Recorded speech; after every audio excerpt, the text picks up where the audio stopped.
Salut les frères, comment ça va? J'espère que vous allez tous bien. Aujourd'hui, on se retrouve pour l'avant-match Barça-Valence. On est directement parti les frères.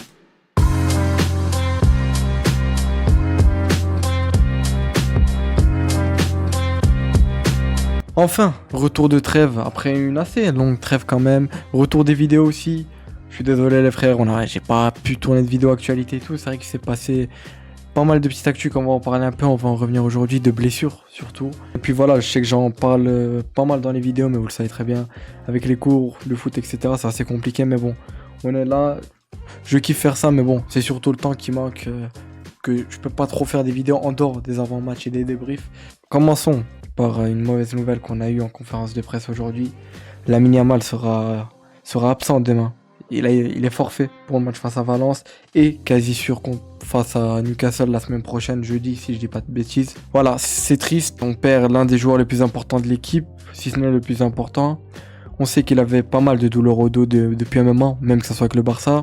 En sélection aussi, il le montrait, il marchait bizarrement. Voilà, il s'en était plein. On s'en souvient face au dernier match contre qui on a joué face au Rayo, il s'était plein même. Il y avait eu des doutes qui commencent le match. Maintenant, voilà, ça a été confirmé. Flick voilà, il avait un peu la haine, on se le cachait comme tout le monde, j'ai envie de dire, et il comprend pas pourquoi la sélection ne l'a pas mis au repos, surtout au vu des matchs, et que les matchs étaient pliés bien. On a bien pu voir la victoire 6-0 face à la Turquie, etc. Il aurait pu sortir bien avant, et même l'autre match, j'ai oublié contre la Bulgarie aussi, ça a été un match très simple. Et j'ai regardé les deux matchs, mais bon, j'ai oublié contre qui ils avaient joué. Mais voilà, c'est triste. On perd Lamine Yamal, l'élément très important. Mais ça va permettre à Ronny Bardi de saisir sa chance. Moi, je voulais le voir. Heureusement qu'on l'a recruté et qu'il a été inscrit. Je savais que dans les cas où Lamine Yamal serait fatigué ou même blessé, c'est lui qui prendrait sa place. Ça sera pour moi très probablement lui, le titulaire. Après, on verra bien demain. Je verrai pas qui d'autre pourrait évoluer à ce poste-là. De toute façon, on parlera après de la compo, les frères. Passons maintenant aussi aux autres blessures qu'on a eues.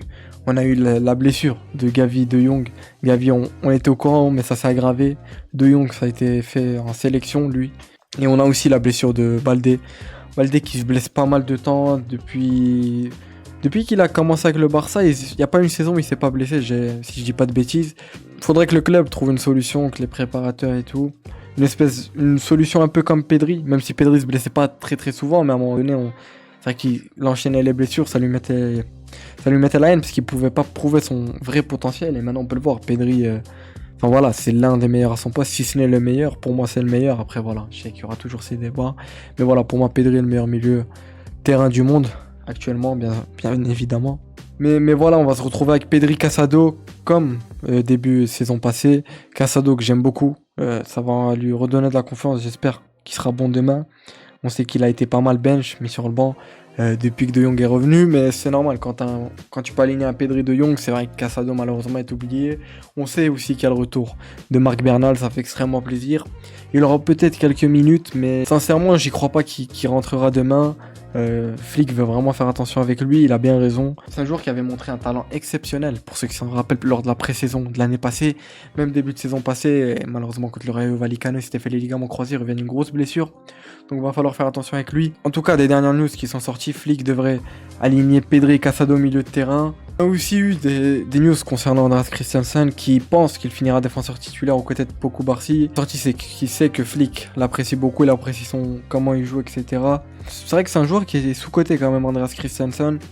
C'est un défenseur très intelligent et même un sous-coté en fait, le terme lui va tellement bien.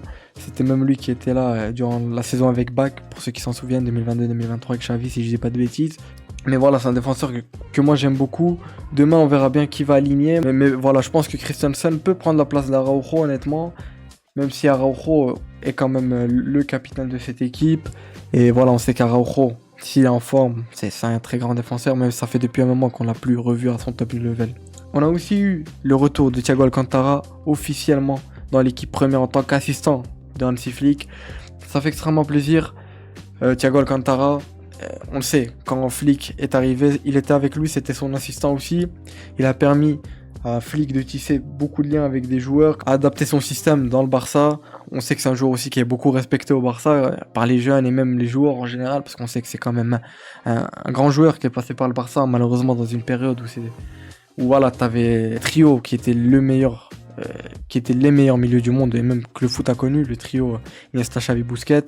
Donc c'était assez compliqué qu'il trouve une place là, mais ça a été un joueur qui a fait un passage au Barça qui a été vraiment très bon.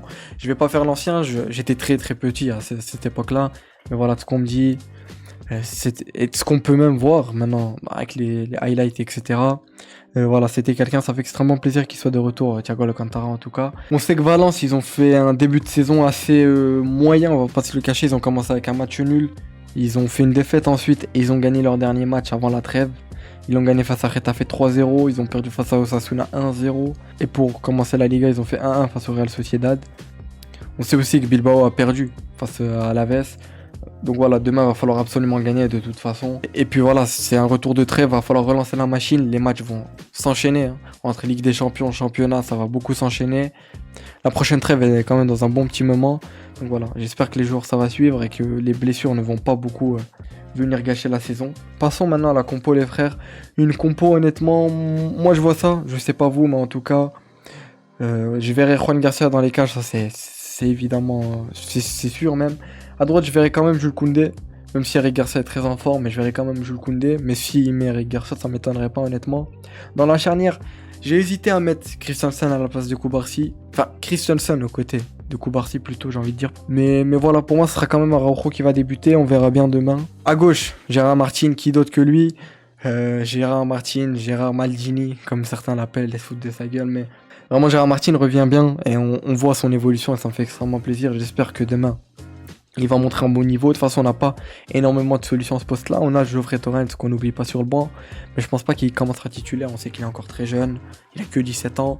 Il a le temps. Il va très probablement peut-être rentrer en cours de match. Dans le milieu, comme j'ai dit tout à l'heure, pour moi, ça va être même sûr Pedri, Casado. Casado, j'ai hâte qu'il monte son niveau et qu'il se batte pour sa place. C'est un joueur que je kiffe énormément. Casado, on verra bien demain comment ça va rendre. À ce poste de numéro 10, moi je verrai un Fermín Lopez honnêtement, surtout vu les dernières performances d'Olmo, que ce soit en équipe nationale avec le Barça. Tout le monde le dit, on le voit bien qu'il est plus à un niveau comme l'année passée, mais voilà, on lui en veut pas. On espère juste qu'il va revenir à un top level parce que on sait que c'est un très très bon joueur, c'est un top joueur. Mais voilà, des fois t'as des phases où malheureusement t'as plus de mal, mais c'est pas grave. On espère juste qu'il va relever la tête et aller de l'avant. Dans cette attaque-là, je sais, ça change d'habitude, mais Ronny Bardia à droite, pour moi, je verrai pas d'autre option honnêtement. Il n'y a que lui qui peut jouer à ce poste-là. Il a montré en pré-saison qu'il était très bon. Il a beaucoup d'ambition avec le Barça. Il a dit la dernière fois qu'il était venu pour jouer avec l'équipe A. Même si de base, son transfert a été fait pour la B et qu'il est inscrit avec la B. Mais voilà, il va tout faire pour se battre. Là, il a une occasion magnifique de montrer son niveau, de montrer qu'il peut rivaliser entre guillemets avec Lamine Yamal, même si c'est très compliqué. Mais vous m'avez compris en tout cas de faire une doublure de lui quand il est blessé ou etc. À gauche, Marcus Rashford. Pourquoi Rashford? J'aurais mis Rafinha, mais on sait que Rafinha a très récemment, il y a 2 ou 3 jours, a joué un match face à la Bolivie ou je sais pas où, à je ne sais combien d'altitude. Et je pense qu'il doit être pas mal fatigué entre les voyages et tout. Je pense que c'est mieux de commencer avec un Rashford qui a fait avec l'Angleterre vraiment de bons matchs. Il a même marqué, il me semble, 1 ou 2 buts avec eux. Donc voilà, je partirai avec un Rashford. En numéro 9, je partirai avec El Tiburon, Ferran Torres, même si Robert Lewandowski est de retour. Je partirai avec Ferran, mais bon, ça m'étonnerait pas de voir un Robert Lewandowski, même si Ferran est à un très bon niveau, lui aussi qui a marqué contre la Turquie. Et Lamine Yamal qui l'a assisté. Pour moi, ça serait ça la compo. Après, je verrai quand même certaines modifications qui m'étonneraient pas, comme j'ai dit avec Eric Garcia ici, Robert Lewandowski, Dani Olmo, ça m'étonnerait grandement. Ici, pour l'attaque, sur les ailes, c'est pour moi très très sûr que ça va être ça. Que ça soit Lamine Yamal, il est blessé, même Rafinha est fatigué, à part si Flick veut prendre ce risque. Mais je pense pas qu'il va vouloir prendre ce risque. Nous voilà sur Footmob les frères, comme d'habitude. La compo, elle est assez similaire à la mienne. Ici, eux, ils ont mis Eric Garcia. Ou sinon, ils ont mis aussi Dani Olmo, comme je vous l'ai dit, mais pour eux, elle est assez similaire en général. De leur côté, Valence, on sait qu'ils ont recruté Danjuma Ramazani, lui qui était, je me souviens plus exactement du club, mais je crois qu'il a été relégué. Ils ont une équipe assez pas mal, Diakabi, Foulquier, Santa Maria, lui qui joue à Rennes, si je dis pas de bêtises. Eux ici, ils ont aucune blessure ni suspension. Nous, on est pas mal embêtés avec les blessures là. Dani Rodriguez qui revient tout doucement. De Jong, Lamine Yamal, Ter Stegen, on le sait. Gavi et Baldé, voilà. Ça met la haine, mais on n'y peut rien. C'est comme ça, c'est le football. On espère juste que il y aura pas d'autres blessures qui vont venir casser la saison. On peut le voir ici, leur dernier match, comme je vous ai dit tout à l'heure, ils ont assez mal quand même démarré la Liga. Au du classement, les voilà, ils sont actuellement 11e. Là, c'est parce qu'il y a une autre équipe qui joue à l'heure actuelle où je tourne. Je sais plus, je crois que c'est parce qu'à la Villarreal joue, je pense très certainement pour ça. Parce qu'ils jouent contre l'Atlético Madrid qui a très mal démarré aussi la Liga, une défaite, 2 matchs nuls. Au vu de leur mercato et tout, c'est vrai que ça surprend, mais bon. Donc voilà les frères, ça a été tout pour cet avant-match, j'espère que vous avez kiffé. On se retrouve après pour le débrief, je sais pas quand il va sortir exactement. Parce que le match est à 21h, donc je saurais pas vous dire exactement est-ce qu'il sortira le lendemain ou même le jour d'après. On sait aussi qu'on joue au stade Johan Cruyff, c'est vrai que j'ai oublié de le préciser, mais je pense que vous avez tous dû le voir, le Camp Nou qui est encore repoussé. Il serait sur la fin, on a pas mal d'images de l'intérieur, mais bon. L'extérieur est loin d'être fini, par où les gens rentrent, etc. Donc voilà, on suivra quand on va revenir au Camp Nou. Donc voilà les frères, c'était Azro, portez-vous bien, on se retrouve pour le débrief, on espère une victoire du Barça. Prenez soin de vous, ciao les frères.